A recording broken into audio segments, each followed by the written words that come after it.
Hey guys, Brian here, Learning Silver and Gold. I just wanted to do a quick update. So today I was able to, get some more, 90%. I had, a little over 300 or so to spend, but and I was really focused on either Peace dollars or Morgans. Just getting the coal stuff. That's, in my opinion, one of the better deals that I could find locally and stuff. So, and it's something, a coin that I really enjoy. I enjoy collecting these, and like I said, I'm just doing the coal stuff, so I'm not really doing anything fancy. I'm not like looking for the top notch stuff, expensive ones or anything. So this is something that I'm really kind of focused on, especially with the premiums being so high. And I've been seeing more and more, stackers kind of getting away from the Eagles and everything, which I haven't really been into the Eagles in quite a while, largely due to the premiums. But more and more stackers I'm seeing are saying the same thing. So, and I can't blame them. But this is one, with the Peace dollars from my local, one of my local coin shops here. He has, so these were they're $29 each normally, right? But if I buy more than 10, the price goes down to 27 each. Okay. And so I bought 12 today. And what was nice about it too is that I already had 8, so that makes basically I have a roll now of 20 Peace dollars, just a Cull Peace dollar. So my first roll on these to complete that.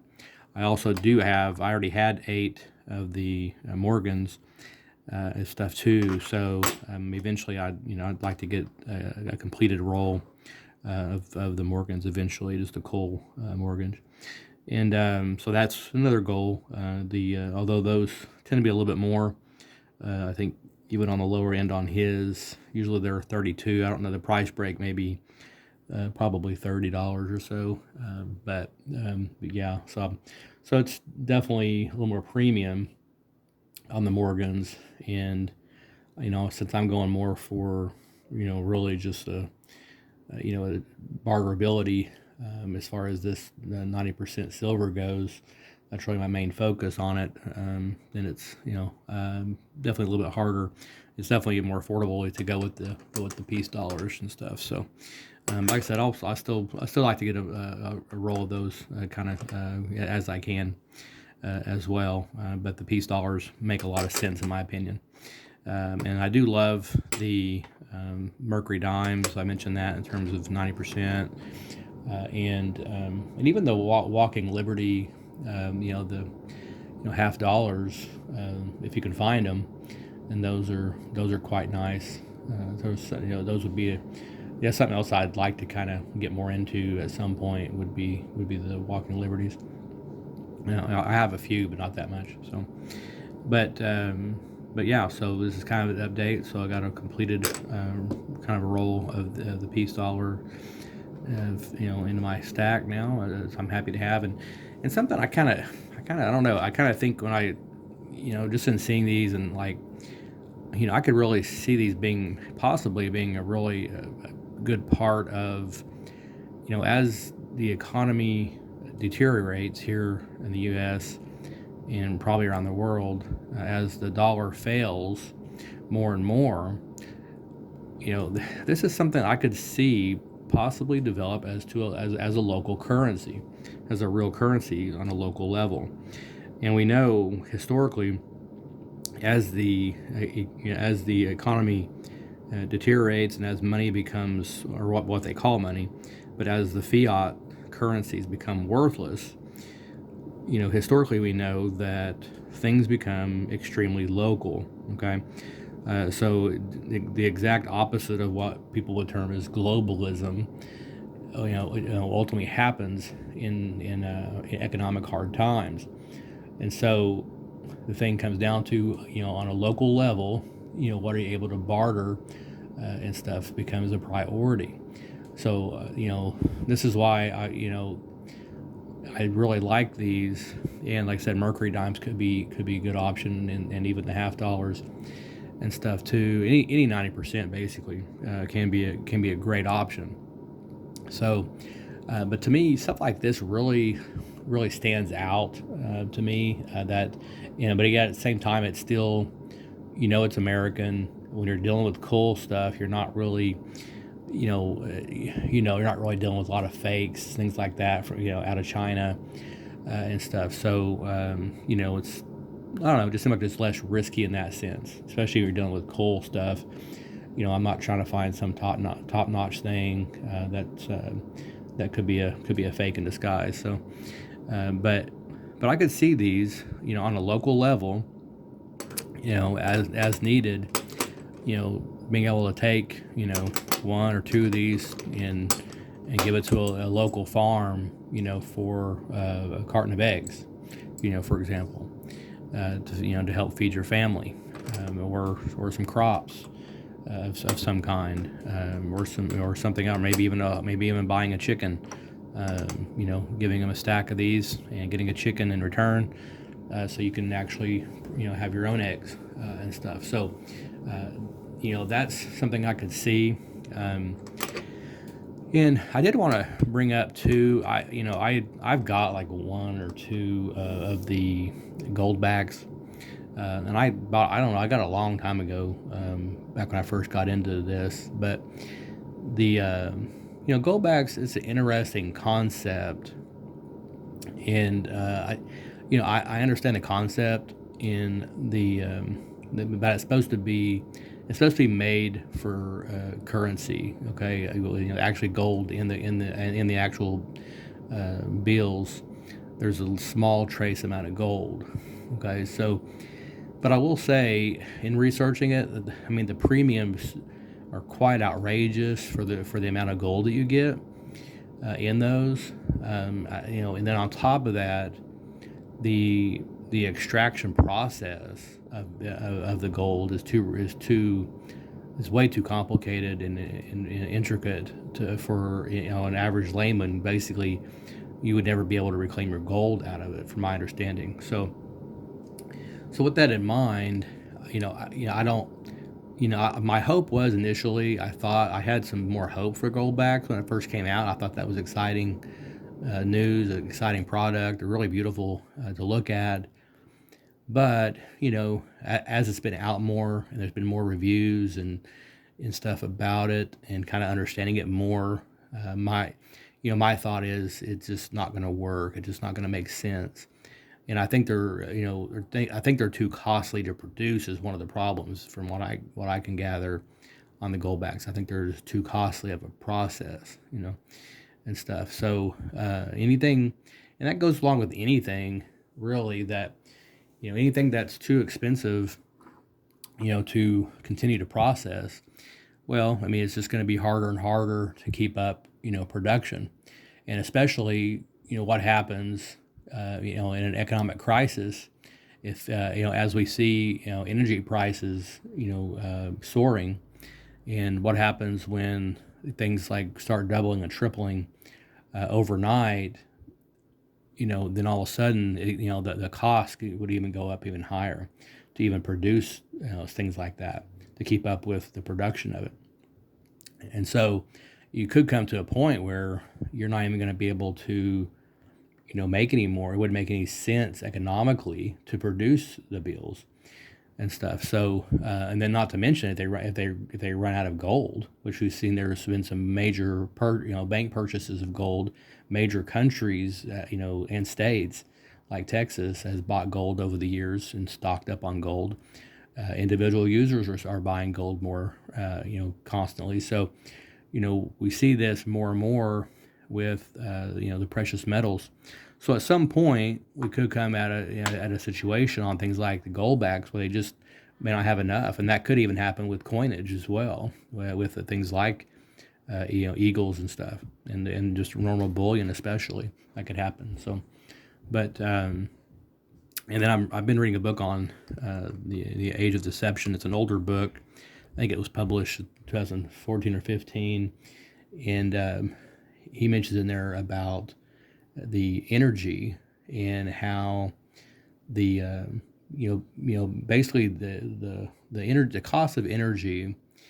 There's always a basically what they call a peak, okay, or peak oil. You may have heard that term before. There's always a peak with things like that that they're extracting something. So whether it's coal, whether it's wood, oil, whatever it is, there's always kind of a peak or a plateau, and then it drops off. There's a major dip afterward, and so as that happens, you see the cost of extraction and producing, all the labor that goes into it, so basically it's a constantly, once you hit that peak, it becomes a more of a diminishing return on your investment for energy. And this is something that we're dealing with now in America and really around the world. And what's interesting is that he was saying in the book that basically in America, it was estimated that we would hit the peak oil in 1970, and we know what happened right after that. 1971, we get removed off the gold standard. Okay, so it ties into a lot of what's going on in the economy, and people don't realize that how much everything's based on energy. BTUs.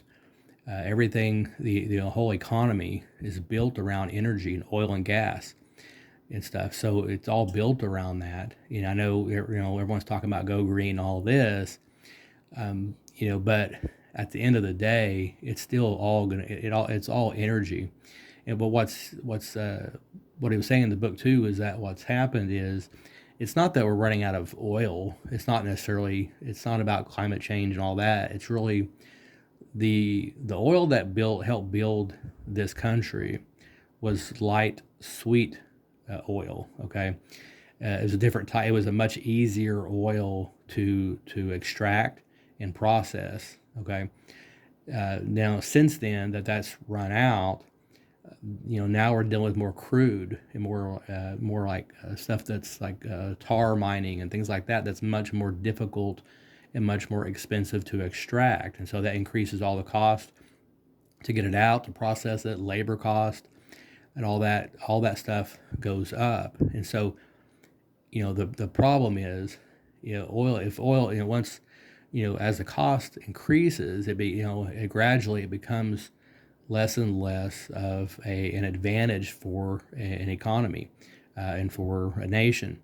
And so the cost gets too outrageous. If we start talking $200 a barrel, for example, then it can really cripple a nation. And we're talking everything from even home sales to not to mention driving vehicles would massively slow down, possibly overnight, and cripple the economy.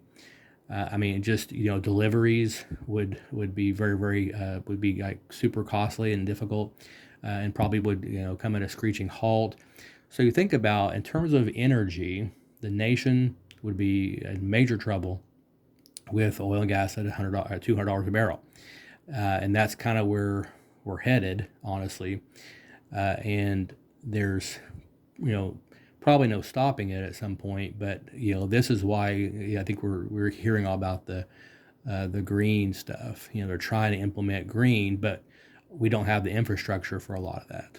And they're trying to force you on an electric car while they're threatening blackouts and brownouts in California. And so that's why the message doesn't make sense, because they know there's a crisis, an energy crisis is here, and there's one coming. And so they're trying to gradually prepare people, even if they have a different narrative to sell it. So they have a different narrative that they want to push for other reasons as well, which we won't go into here. But just keep in mind, it is an energy crisis. It's not that we're running out of oil per se. It's the type of oil that we've had to shift to going into crude oil and stuff. So we don't have the easily extracted oil anymore. For a while, fracking was going on too. Some states have outlawed it now. I think especially here in Oklahoma. But there was some fracking stuff going on. It might be legal in certain places. That was also a more complicated version to get to some of the hard to get to shales and stuff and deposits. And so obviously it's getting more difficult and getting more costly in general to access, the oil reserves. So it's not a matter, again, it's not a matter of saying, it's true that no, we're not out of oil, but the oil that we can get basically is more difficult, more costly, and stuff to produce, to extract and to produce it. So with that said, it just kind of shows you it gives you an idea, a little bit of a picture of the state of the economy in terms of energy. And again, once the energy gets too, too pricey, then everything, your lifestyle is going to change drastically at some point. What's going to happen when you can't afford to heat your house in the wintertime? So that's just one example.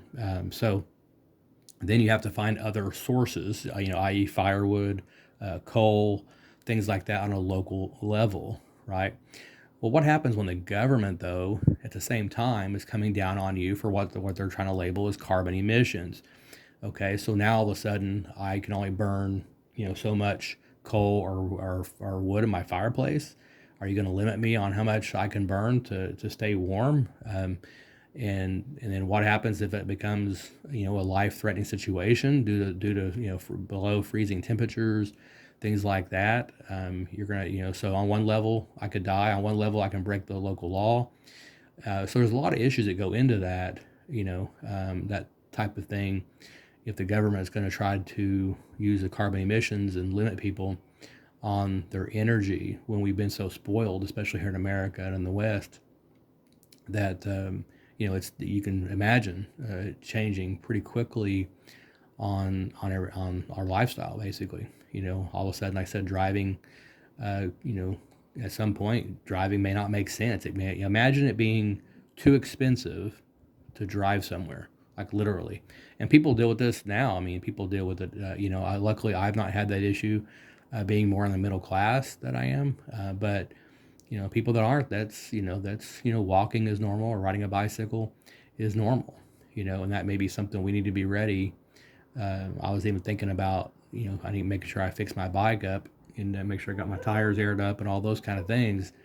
I might be ready to start thinking about having things like that. What other transportation do we have on a local level, if we had to, and if we had no use of a car, whether it's broken down, we can't fix it, we can't find parts for it, or it's too astronomically expensive to fix it, or the gas and oil prices is so crazy that at some point it may get more expensive than the car itself or something crazy. So, it just doesn't make sense. It's going to cost way too much to drive it from A to B. So, but some things to think about, just some thoughts, and keep on stacking, and talk to you soon.